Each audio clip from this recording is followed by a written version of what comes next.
راہداری میں پڑے مرجھائے ہوئے پھول بھی ان کی اس روز روز کی نوک جھوک سے پریشان ہو چکے تھے۔ وہ اپنے اکلوتے بیٹے، بہو اور طلاق شدہ بیٹی کے ساتھ رہتی تھی۔ دماغی طور پر تیز خاتون تھی، سونے پر سہاگا ماہرہ ان کی بیٹی ان کے غصے سے چور وجود میں مزید تیل ڈالنے کا کام کرتی تاکہ نائلہ کو اچھی طرح سے سلگایا جا سکے۔ حاشر نے نائلہ سے پسند کی شادی کی تھی۔ نائلہ قد کاٹ میں چھوٹی لیکن گوری رنگت اور تیکھے نقوش سے آراستہ تھی، لہٰذا حاشر اس پر دل فریفتہ ہو گیا تھا۔ نائلہ اگرچہ پڑھی لکھی تھی لیکن بے وقوف تھی۔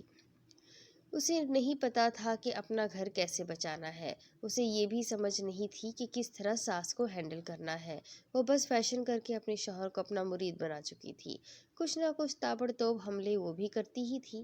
حاشر بیچارہ ایک طرف نائلہ کی محبت کا مارا تو دوسری طرف اپنی محبت کے ہاتھوں ماں سے رسوا ہوتا۔ نائلہ اور حاشر دونوں کے والد بچپن میں ہی فوت ہو گئے تھے۔ نائلہ کی 3 بہنیں اور ایک بھائی تھا۔ وہ بیچ کی تھی، اگرچہ اچھے گھرانے سے تعلق رکھتی تھی۔ ڈگری یافتہ بھی تھی لیکن شاید تعلیم یافتہ نہیں تھی۔ غرور سے اس کا وجود چور تھا۔ وہ اپنے آگے کسی کو کچھ نہ سمجھتی تھی۔ گھریلو فساد کی سب سے بڑی وجہ یہ بھی تھی کہ وہ نئے نئے کپڑے پہنے فیشن کر کے گھومتی اور ماہرہ اسے دیکھ کر حسد میں اپنا آپ لٹا دیتی۔ گھریلو سیاست سے شکیلہ بیگم کا گھر دوچار تھا۔ اس سیاست میں حاشر بری طرح پسنے والا تھا اور کسی حد تک پس بھی چکا تھا۔ اس کی اکثر صبح ان جھگڑوں کے باعث بغیر ناشتے کے اور بغیر رات کے کھانے کے ہوتی تھی۔ آج پھر وہ بغیر ناشتہ کیے آفس چلا گیا تھا، جو زن مرید کے لقب سے مشہور تھا۔ آفس پہنچتے ہی نائلہ کو میسج کیا، جانو ناشتہ کر لینا۔ اچھا، اماں کی باتوں کو دل پر مت لینا، ان کی تو عادت ہے۔ نائلہ میسج تک پہنچتی اس سے پہلے ہی ماہرہ کی نظریں بھابھی کے موبائل کا شکار کر چکی تھی اور نوٹیفیکیشنز بار سے وہ میسج پڑھ کر اپنی اماں کے کان بھروانے تشریف لے جا رہی تھی۔ نائلہ ساری کہانی سے نا آشنا کچن میں ناشتہ کرنے میں مصروف تھی کہ دوبارہ شکیلہ بیگم کی آواز اس کے سماعتوں کا رخ کیا۔ اس بدبخت منحوس نے پتہ نہیں کیسا جادو کر دیا ہے میرے بیٹے پر۔ حاشر کو اس چوہی کے علاوہ کوئی دکھائی ہی نہیں دیتا۔ آنکھوں پر پٹی بن گئی ہے، عقل پر قفل لگ گئے ہیں۔ ارے زن مرید بن گیا ہے میرا بچہ، بیوی کا غلام ہے، ماں کو اب منہ ہی نہیں لگاتا۔ ہاں لگائے گا بھی کیوں، اب بیوی جو آ گئی ہے، ماں کی کیا اوقات رہ گئی ہے۔ اب میں بتائے دیتی ہوں گلابو، یہ میری بہو ہے نا، جادوگرنی ہے، جادوگرنی۔ اس نے میرے بیٹے کو اپنا مرید بنا لیا ہے۔ شکیلہ بی بی دوپٹے کے کونے سے اپنی بھیگی آنکھیں صاف کرتی اور منہ سے انگارے نکال کر کام والی گلابو کے سامنے پیش کرتی، گویا وہ دل کی بھڑاس نکال رہی تھی۔ لیکن کچن میں کھڑی نائلہ کا وجود ان لفظوں سے تہہ و بالا ہونے کو تھا اور اب وہ بھی میدان میں برابر کا مقابلہ کرنے اترنے ہی والی تھی۔ نائلہ جو کچن میں شکیلہ بیگم کی لائیو ٹرانسمیشن دیکھ رہی تھی، اب چونکہ معاملہ حد سے تجاوز کر گیا تھا، پانی اب سر سے گزرتا محسوس ہو رہا تھا، لہٰذا اب وہ ادب کی دہلیز پار کرنے کے در پہ تھی۔ وہ کچن سے نکلتے ہی اپنی بھڑاس نکالنے لگی۔ امی بس کر دے اب، خدا کا واسطہ ہے، اتنی ہی زہر لگتی ہوں اگر میں آپ کو تو پھر الگ کر دے ہمیں۔ اور ہاں، ایک بات یاد رکھیے گا، وہ انگلی کا اشارہ کرتی ہوئی گویا ہوئی، آپ کا بیٹا خود میرے پیچھے خوار تھا، میں اس کے لیے نہیں تڑپ رہی تھی، وہ خود میری خوبصورتی کا غلام بن گیا، اس لیے مجھ پر الزام لگانا چھوڑ دے۔ اپنے بچوں کی تربیت آپ نے جیسی کی ہے نا، زمانے بھی گن گاتا ہے اس کے، اور دنیا تھوکتی ہے آپ پر۔ بیٹا جوانی میں لڑکیوں کو لائن مارتا تھا اور بیٹی تو ماشاءاللہ اپنا گھر ہی نہ چلا سکی۔ نائلہ کے منہ میں جو آیا وہ بلا دریغ بکتی چلی گئی۔ بڑی زبان چلتی ہے تمہاری، ہاں، دفع ہو جاؤ میرے گھر سے، میں کہوں گی اپنے بیٹے سے کہ تمہیں طلاق دے دے۔ شکیلہ بیگم نے اپنا فیصلہ سنایا۔ ارے نہیں چاہیے مجھے ایسی بدتمیز جادوگرنی، وہ مزید بولنے لگی۔ ارے میری پیاری ساسو ماں، یہ نہ بھولو آپ کا بیٹا اب زن مرید بن چکا ہے، آپ کو چھوڑ دے گا لیکن مجھے نہیں چھوڑے گا۔ ٹھیک ہے، میں جا رہی ہوں اپنے مائکے، اور دیکھ لیجیے گا مرید خود آئے گا مرشد کو لینے۔ نائلہ تمسخرانہ انداز میں طنز کرتے ہوئے اپنے کمرے کی جانب بڑھ گئی۔ تھوڑی دیر بعد ہی وہ اپنا سامان پیک کر کے باہر نکل چکی تھی، دھاڑ سے دروازہ بند کیا اور چل دی۔ ویسے یہ عام مشاہدے کی بات ہے کہ پاکستان میں غصے کا اظہار زور سے دروازہ بند کر کے کیا جاتا ہے۔ بیچارہ شکیلہ بیگم کے گھر کے دروازے کی جان تو اب حلق کو پہنچ گئی تھی۔ اتنی بار اس معصوم پر غصہ نکالا گیا تھا کہ اب وہ اپنی جان ہار دینے کو تھا۔ نائلہ کے جاتے ہی شکیلہ بیگم مائرہ کو دیکھنے لگی، جو بجھتے ہوئے چہرے کے ساتھ آنکھوں میں آنسو لیے ایک کونے میں بیٹھی تھی۔ نہ میری بچی، نہ رو، دل چھوٹا نہ کر، چھوڑ اس منحوس چوہی کو، اس کی تو نہ شکل چنگی ہے نہ ہی عقل چنگی ہے۔ وہ اپنی لخت جگر کو سینے سے لگائے دلاسا دینے لگی، جو اب انگلیوں کے پوروں سے بوجھل ہوتی آنکھوں کو رگڑ رہی تھی۔ حالت حاضرہ سے قطع نظر اگر ماضی کے اوراق کو پلٹا جائے تو یہ حقیقت صفحہ کرتاس پر رقم ہوتی ہے کہ شکیلہ بیگم نے مائرہ کی شادی چھوٹی عمر میں ہی کرا دی تھی۔ مائرہ زیادہ پڑھی لکھی بھی نہیں تھی، عام سی شکل و صورت کی لڑکی، جو بولتی تو بدتمیزی لہجے کو چیر کر پوری آب و تاب کے ساتھ روشن ہوتی۔ حاشر اس وقت 12ویں کے پرچے دے رہا تھا۔ مائرہ نے 8 جماعتوں پر ہی انگلیاں کانوں کو لگا کر توبہ کر لی تھی کہ وہ آگے نہیں پڑھ سکتی، بہت مشکل ہے پڑھائی۔ لہٰذا شکیلہ بیگم نے اپنی ذمہ داری اتارنے کے لیے مائرہ کی شادی کروانے کا فیصلہ کیا، لیکن ہائے رے قسمت، لینے کے دینے پڑ گئے۔ مائرہ شادی کے خلاف تھی اور اس نے شادی نہ کرنے کی سر توڑ کوششیں کی۔ مائرہ کو ایسا لگتا تھا کہ وہ اپنا گھر نہیں چلا سکے گی، وہ اپنے شوہر کا حق ادا نہیں کر سکے گی، لہٰذا وہ ان چیزوں سے دور بھاگتی گئی۔ بچپن سے ہی وہ جھگڑوں میں پلی بڑھی تھی، کبھی دادی اور اماں آمنے سامنے آ جاتی تو کبھی اماں اور چچی کی تو میں کے گھر میں نقارے بجتے۔ سونے پر سہاگا اماں ابا سے بھی روز لڑتی تھی۔ شاذ و نادر کبھی سالوں میں ایک بار قسمت کی دیوی مہربان ہوتی اور ایسا ہو جاتا کہ سب مل کر بیٹھے باتیں کرتے، لیکن کچھ نہ کچھ ضرور ایسا ہوتا کہ لڑائی پھر شروع ہو جاتی۔ واللہ شکیلہ بیگم کے گھر کا نام اگر لڑائی مینشن ہوتا تو کوئی مبالغہ نہ تھا۔ ان لڑائی جھگڑوں کی سب سے اہم وجہ تھی رشتوں میں ہونے والی غلط فہمیاں، اور ان غلط فہمیوں میں بدگمانیاں اور پھر قطع تعلق۔ جہاں دونوں اطراف سمجھوتا کرنے سے قاصر ہو، وہاں پھر نتیجہ زندگی کی بربادیاں ہی نکلتا ہے۔ شکیلہ بیگم نے مائرہ کو منانے کے لیے یہ بات اس کے ذہن میں ڈال دی کہ اگر اسے اپنی شادی شدہ زندگی میں من چاہی خواہشیں نہ ملی تو طلاق کی لائف لائن استعمال کر سکتی ہے۔ وہ کہتے ہیں نا کہ جیسا بیج بویا جاتا ہے ویسی ہی فصل تیار ہوتی ہے۔ اگر وہ اپنی بچی کو ازدواجی زندگی گزارنے کے گن سکھاتی تو کیا کبھی وہ طلاق لے کر واپس آتی؟ ہرگز نہیں۔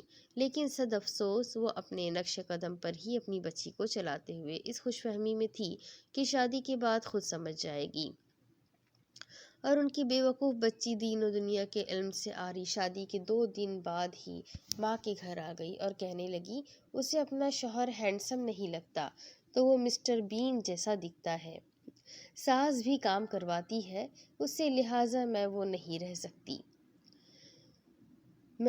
رہ سکتی ان کے ساتھ۔ اب سننے کو کوئی چیز باقی نہ رہی تھی۔ مائرہ کی کم عقلی نے اس کی زندگی کا نیا باب شروع ہونے سے پہلے ہی ختم کر دیا تھا۔ چند دنوں میں ہی ڈاکیہ طلاق کا پروانہ لیے ان کے در پر حاضر ہو گیا تھا۔ ساتھ ہی عورتوں نے مذاق اڑاتے ہوئے مائرہ کی ذہنی توازن بگڑنے کی بھی نشاندہی کر دی۔ اب وہ اپنی ماں کے ساتھ مل کر اپنے بھائی کی زندگی میں نت نئے مسائل کھڑے کرنے کی کوشش میں کوشاں تھی۔ شکیلہ بیگم کو اپنی غلطی کا احساس نہ تھا، وہ اب بھی اپنی بیٹی کو صحیح کہتی تھی۔ نائلہ پڑھی لکھی خوبصورت لڑکی جس کے عشق میں ان کا بیٹا پاگل ہو چکا تھا۔ شادی تو وہ اپنی پسند کی کر چکا تھا، لیکن کیا وہ واقعی زن مرید بن چکا تھا؟ نائلہ اپنے مائکے جا کر بلا خوف و خطر ٹانگ پر ٹانگ چڑھائے سیب کی پلیٹ کے ساتھ انصاف کر رہی تھی۔ وہ حاشر کو اپنے شکنجے میں پھنسانے اور ساسو ماں کو نیچا دکھانے کے لیے حاشر کو میسج کر کے کہتی ہے کہ جانو کافی دن ہو گئے ہم کہیں گئے نہیں ہیں، میرا تو قسم سے سر پھٹ گیا ہے آپ کی اماں اور بہن کی پھنکارتی ہوئی آوازیں سن کر۔ آج میں امی کے یہاں آئی ہوں، موقع بھی ہے اور دستور بھی، کیوں نہ ہم کینڈل لائٹ ڈنر کے لیے چلیں؟ منع مت کیجیے گا ورنہ میں نے بات نہیں کرنی آپ سے۔ میسج کرنا تھا اور وہی 2 سیکنڈ کے اندر جواب آیا، شور میں تمہیں 8 بجے تک پک کر لوں گا، بی ریڈی۔ نائلہ یہ جواب سن کر دبے ہونٹ مسکرا دی کہ اماں کی آواز پر چونکی۔